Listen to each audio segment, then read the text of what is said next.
बिस्मिल्लाहिर्रहमानिर्रहीम। अस्सलाम वालेकुम।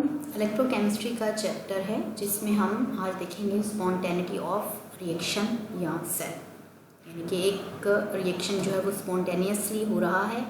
तो उसके लिए हमने जो मैथमेटिकल टर्म्स देखी हैं उसके ऊपर हम किस तरह प्रिडिक्ट कर सकते हैं किसी हमारी जो मैथमेटिकल टर्म्स हमने इस्तेमाल की सेल पोटेंशियल के लिए, इलेक्ट्रोड के लिए E naught of the cell का delta G naught of the cell है, और उनको इस्तेमाल करते हुए देखते हुए हम कैसे प्रिडिक्ट कर सकते हैं कि कोई रिएक्शन स्पॉन्टेनियस है या कि नॉन स्पॉन्टेनियस है। तो सबसे पहले हम जो इक्वेशन इस्तेमाल, हमारी जो डिबेट है उसका जो ताल्लुक है वो इस इक्वेशन से है, delta G is equal to है minus N F E of the cell से। ठीक है, हम इनको देखेंगे, इस माइनस पे भी बात करेंगे, लेकिन मैं कहने का मकसद ये कि वैसे तो डेल्टा जी जो है वो अगर हम थर्मोडायनेमिक्स में जाएं तो एंट्रोपी और टेम्परेचर के साथ भी इसका रिलेशनशिप आता है, लेकिन आज हमारी डिबेट सिर्फ जो है वो इलेक्ट्रोकेमिस्ट्री में delta G is equal to minus N F E of the cell पर है। तो हम देखते हैं कि जो गिब्स फ्री एनर्जी है या change in Gibbs free energy, change in Gibbs free energy जो है वो क्या है एक्चुअली। गिब्स फ्री एनर्जी पहले मैं आपको ये बताती हूँ। गिब्स फ्री एनर्जी जो होती है वो किसी सिस्टम की एबिलिटी होती है कि वो वर्क परफॉर्म कर सकता है, किसी सिस्टम की ये इम्पावरनेस होती है कि वो एक इलेक्ट्रिकल वर्क कर सकता है। ठीक है, और change in Gibbs free energy क्या है कि जो टोटल उसके पास गिब्स फ्री एनर्जी थी और जो उसने गिब्स फ्री एनर्जी इस्तेमाल करते हुए इलेक्ट्रिकल वर्क किया, उसका जो चेंज है वो change in Gibbs free energy कहलाता है। तो change in Gibbs free energy यानी कि डेल्टा जी जो होता है वो किसके इक्वल होता है, वो होता है माइनस या negative of the useful work of the system. एक सिस्टम ने जो काम किया उसकी नेगेटिव वैल्यू अगर ली जाए तो वो डेल्टा जी कहलाती है। इसको मैं थोड़ा सा एक्सप्लेन करती हूँ, इतना मुश्किल नहीं है ये बात, इतनी मुश्किल नहीं है, बस एक आहिस्ता आहिस्ता पेनिट्रेट करती है ना माइंड में। डेल्टा जी फॉर एग्जांपल किसी सिस्टम की डेल्टा जी जो है वो है -100 किलो जॉल। ठीक है, अब हमने आपसे कहा कि negative of the useful work of the system. ठीक है, तो वर्क डन, जो यूजफुल वर्क यानी कि जो परफॉर्म किया गया वर्क, यूजफुल वर्क जो है वो 100 kg किया उसने, 100 kg वर्क उसने किया है, तो ही डेल्टा जी -100 kg आया ना इस डेफिनेशन के अकॉर्डिंगली। एक सिस्टम ने जो वर्क परफॉर्म किया है, यूजफुल वर्क परफॉर्म किया है, वो है 100 किलो जॉल का।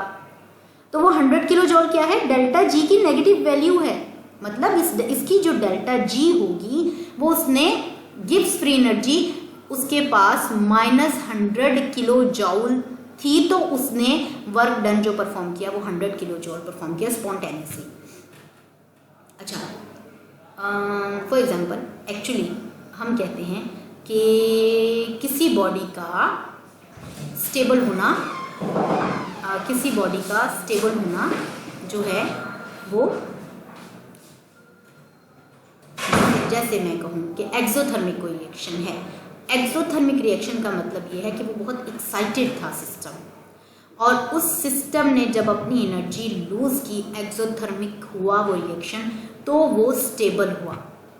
ठीक है ना, अपनी स्टेट में आया, नॉर्मल स्टेट में आया। तो ये जो डेल्टा जी है, गिब्स फ्री एनर्जी जो है, ये नेगेटिव में उसके पास इतनी एनर्जी परफॉर्म करने की ताकत थी जो कि वो इतना वर्क डन परफॉर्म करता है 100 kg से। तो इस पर्सपेक्टिव से अगर हम देखेंगे तो हम कहते हैं कि जब डेल्टा जी यानी कि उसके पास इतना वर्क डन परफॉर्म करने की एबिलिटी है, तो हम कहते हैं कि अगर नेगेटिव में ये वैल्यू आ रही है तो हम उसको कहते हैं कि स्पॉन्टेनियस वर्क परफॉर्म होगा या स्पॉन्टेनियस रिएक्शन होगा। और अगर एक सिस्टम है उसके पास जो डेल्टा जी जो है वो 50 kg है।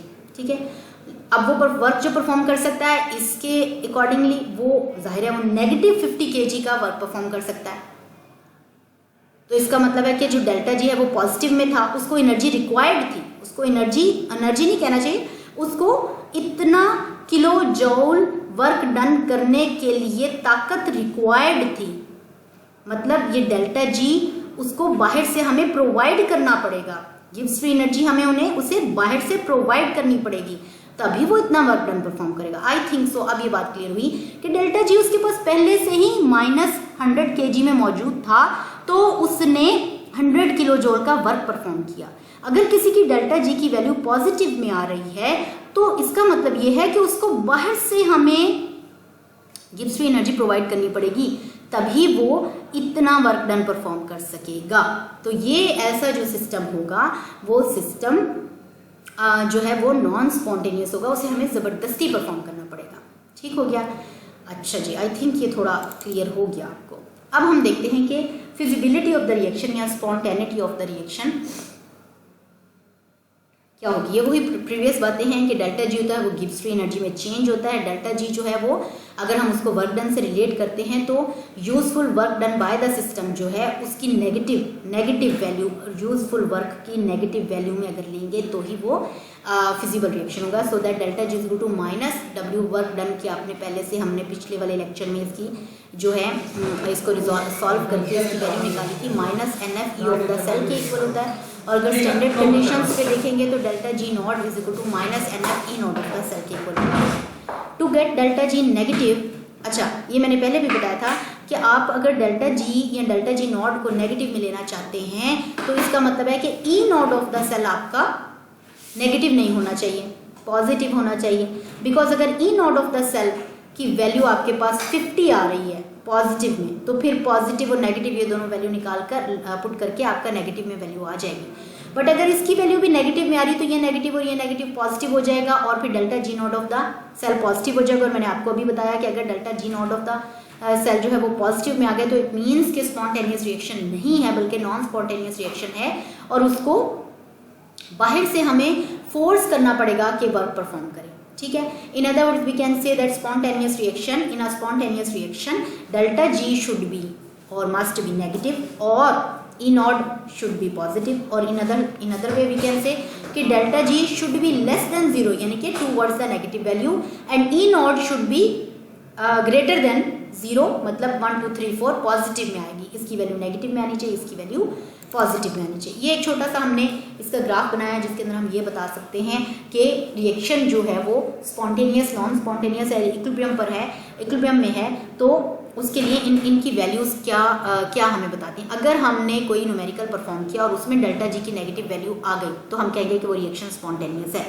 अगर हमने कोई रिएक्शन परफॉर्म किया जिसमें हमारा डेल्टा जी से कंसर्न नहीं था, E naught of the cell से कंसर्न था, जो कि हम इक्वेशन यूज करते हैं, E naught of the cell is equal to है E naught of the cathode minus E naught of the anode वाली। ठीक है, तो वो अगर E naught of the cell हमारे पास पॉजिटिव आ गया तो हम कह सकते हैं कि रिएक्शन जो है वो स्पॉन्टेनियस है।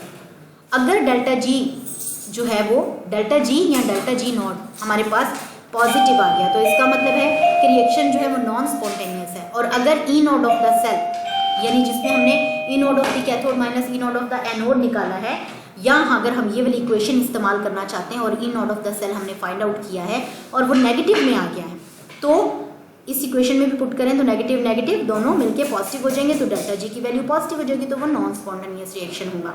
और अगर इक्विलिब्रियम की बात करें तो अगर डेल्टा जी 0 हो जाए या ई नॉट ऑफ द सेल 0 हो जाए तो वो जो सेल है वो भी इक्विलिब्रियम पर जो है इक्विलिब्रियम पर स्टैंड करता है।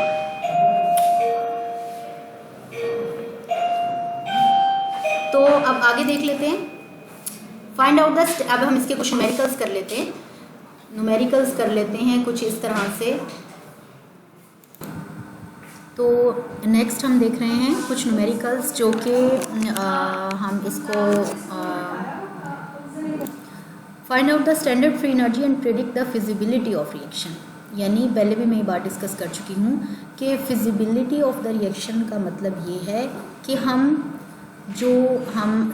इलेक्ट्रोकेमिस्ट्री में न्यूमेरिकल्स देख रहे हैं उसके अंदर हम कोई चीज़ फाइंड आउट करते हैं जैसे कि डेल्टा जी और E naught of the cell, because n और एफ जो है ये वैल्यू हमारे पास होती है, तो हम क्या डेल्टा जी फाइंड आउट करके ये बता सकते हैं कि वो रिएक्शन स्पॉन्टेनियस है या नॉन स्पॉन्टेनियस है, वो फिजिबल है या नॉन फिजिबल है। तो हाँ जी, हम उससे ये उस वैल्यू से बता सकते हैं कि वो फिजिबल होने का मकसद क्या है। फिजिबल होने का मकसद ये है कि क्या हम इस केमिकल रिएक्शन से कोई इलेक्ट्रिकल वर्क डन जो है वो ऑब्टेन कर सकते हैं या ना नहीं कर सकते ना। फिजिबिलिटी ऑफ द रिएक्शन, तो फिजिबिलिटी यानी कि वो रिएक्शन हैपन्स होगा या नहीं होगा, ठीक है। तो अभी हमारे पास एक इन्होंने जो है स्टेटमेंट दी है, मैंने पढ़ी, उसके बाद उन्होंने ये जैसे हम न्यूमेरिकल के लिए हमें सेल नोटेशन दिया जाता है वो दिया गया है। ई नॉट और Zn positive 2 into Zn is equal to -0.76 volt और ई नॉट कॉपर पॉजिटिव 2 और copper is equal to positive 0.36 volt के, ठीक है। ये इन्फॉर्मेशन हमें प्रोवाइड की गई। अब पहली सबसे बात तो ये है कि आपने देखना है कि पूछा क्या है।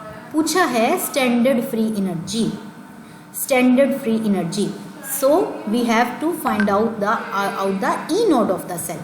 और E naught of the cell find out करने के लिए हम ये देखेंगे कि हमें इन्फॉर्मेशन कौन कौन सी प्रोवाइड की गई है। हमें यहाँ पर ई नॉट ऑफ द सेल लेने के लिए यहाँ पर ये रिडक्शन या ऑक्सीडेशन, ये आप देखें कि ये रिडक्शन हो रही है या ऑक्सीडेशन हो रही है। देखिए क्या हो रहा है, क्या हो रहा है, रिडक्शन हो रही है, रिडक्शन हो रही है।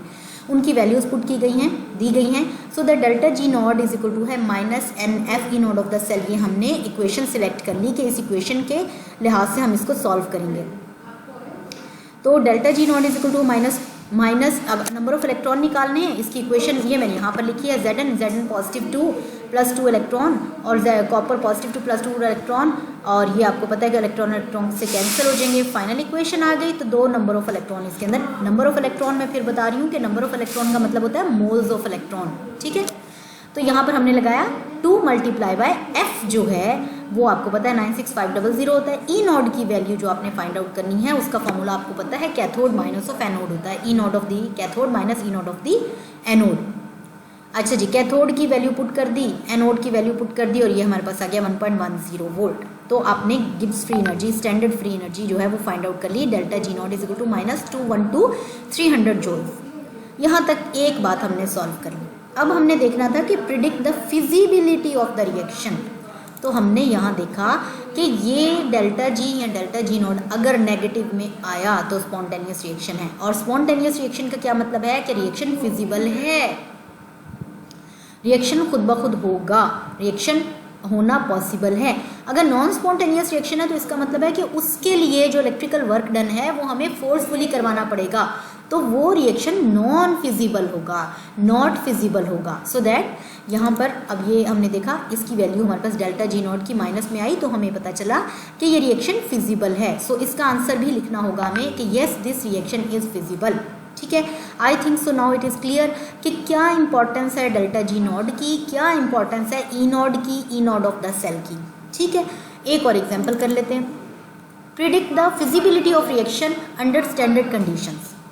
अब यहाँ पर देखना ये है कि आपको यहाँ उन्होंने किसी किस्म की standard Gibbs free energy, standard free energy नहीं पूछा, ना ही उन्होंने ई नॉट ऑफ द सेल पूछा है। सिर्फ आपसे ये पूछा है कि predict the feasibility of the reaction.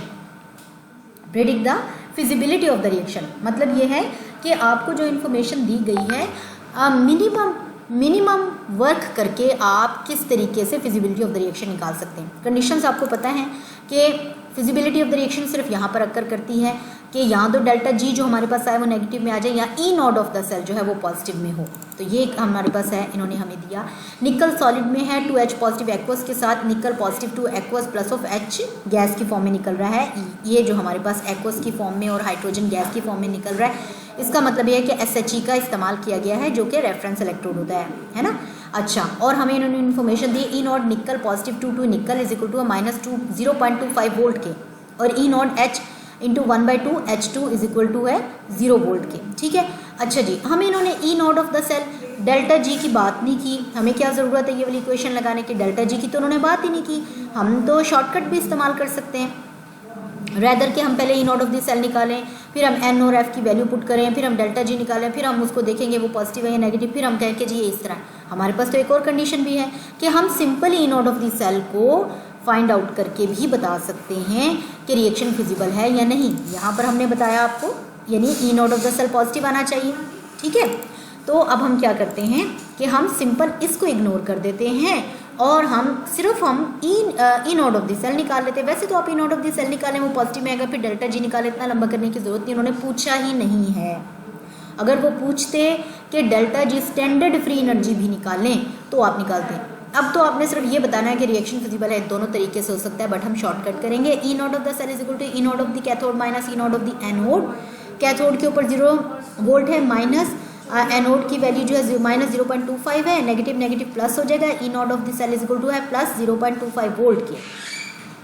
अब E naught of the cell हमारे पास किस तरह आ गया, पॉजिटिव में आ गया। ई नॉट ऑफ द सेल किस तरह आ गया, पॉजिटिव में आ गया। सो दैट इट मीन्स कि ई नॉट ऑफ द सेल अगर पॉजिटिव में हो तो रिएक्शन फिजिबल होता है, यहाँ से देखें।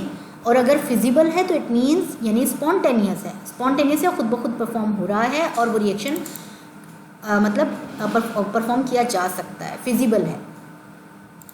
आखिरी एक हम देख लेते हैं इसकी जो है एक और टाइप का क्वेश्चन जो आ सकता है। पहले मैंने आपको बताया 2-3 तरह से आ सकते हैं ना, डेल्टा जी भी पूछा जा सकता है और उसके साथ फिजिबिलिटी पूछी जा सकती है। Simply feasibility of the reaction पूछी जा सकती है, आपकी मर्जी है डेल्टा जी के हिसाब से निकालने, आपकी मर्जी है ई नॉट के हिसाब से निकालने। एक और तरह से भी क्वेश्चन आ सकता है, वो इस तरह होता है कि can we stir a copper sulphate solution with zinc rod under standard conditions.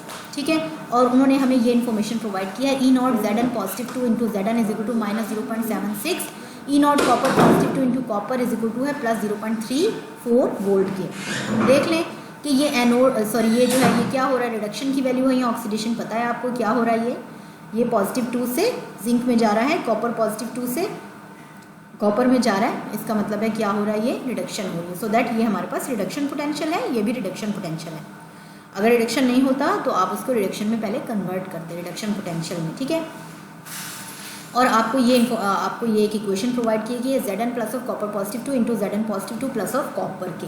ठीक है, यहाँ आपसे उन्होंने नहीं पूछा कि डेल्टा जी निकालें, आपसे नहीं पूछा कि ई नॉट निकालें, आपसे नहीं पूछा कि फिजिबिलिटी बताएं। उन्होंने कहा है कि जो हम कॉपर सल्फेट का सोल्यूशन है, क्या हम उसको जिंक रॉड के साथ स्टिर कर सकते हैं अंडर स्टैंडर्ड कंडीशंस के। ठीक हो गया, हम अपना माइंड इस्तेमाल करते हैं कि स्टैंडर्ड कंडीशंस पे कहा है, तो कौन सी ऐसी पॉसिबिलिटी है जिसको इस्तेमाल करते हुए हम ये बता सकते हैं कि ये इससे क्या मुराद है कि we stir a copper sulphate solution with zinc rod can be. इसका आंसर क्या होना चाहिए, 2 पॉसिबिलिटीज़ हैं। अगर तो फिजिबल है रिएक्शन, अगर तो रिएक्शन फिजिबल है तो क्या हमें जिंक रॉड के साथ कॉपर सल्फेट के सोल्यूशन को स्टिर करना चाहिए, नहीं करना चाहिए। अगर रिएक्शन नॉन फिजिबल हुआ यानी कि नॉन स्पॉन्टेनियस हुआ, यानी रिएक्शन ना होता हुआ, तो इसका मतलब है कि हम जिंक सल्फेट के सोल्यूशन को कॉपर के साथ रॉड के साथ स्टिर कर सकते हैं। आई होप सो कि ये समझ आ गई है बात कि इस क्वेश्चन में उनका मकसद क्या है बात करने का। ठीक है, अच्छा अब हम अपना फॉर्मूला सिलेक्ट करेंगे कि कौन सा फॉर्मूला हम इस्तेमाल करें। ई नॉट ऑफ द सेल वाला फॉर्मूला सबसे आसान फॉर्मूला है और उसकी हमें सारी कंडीशंस भी दी गई हैं। आप डेल्टा जी भी फाइंड आउट कर सकते हैं, ई नॉट निकालने के बाद डेल्टा जी भी minus N F E naught के साथ वो भी निकाल सकते हैं, बट हम इतना दूर जाने की जरूरत नहीं, feasibility of the reaction just check करनी है। So that E naught of the cell is equal to E naught of the cathode minus E naught of the anode, दोनों की वैल्यूज पुट करेंगे। 0.34 वोल्ट पॉजिटिव में था, anode की value minus 0.76 volt में थी, नेगेटिव नेगेटिव पॉजिटिव हो गई, ई नॉट की वैल्यू हमारे पास आ गई 1.10 वोल्ट के। अब यहाँ हमने देखा कि इसकी वैल्यू होगी 1.10 वोल्ट के, पॉजिटिव में आ गए। पीछे वाली एक जो है स्लाइड हम देखें, पॉजिटिव में आ गई, इसका मतलब स्पॉन्टेनियस है। जो स्पॉन्टेनियस होता है वो फिजिबल रिएक्शन होता है, खुद ब खुद परफॉर्म हो जाता है। इसका मतलब है कि जो रॉड है कॉपर की, अगर जिंक सल्फेट के अंदर हम उसको स्टिर करेंगे तो वो जिंक जो है रॉड वो जो है ऑक्सीडाइज होके उस रिएक्शन मिक्सचर में आना शुरू हो जाएगी, क्योंकि ये स्पॉन्टेनियस रिएक्शन है। So that we should not perform और we should not stir the copper sulphate solution with zinc rod. ठीक है बेटे, यहाँ तक आज के लिए इतना ही। So thank you so much.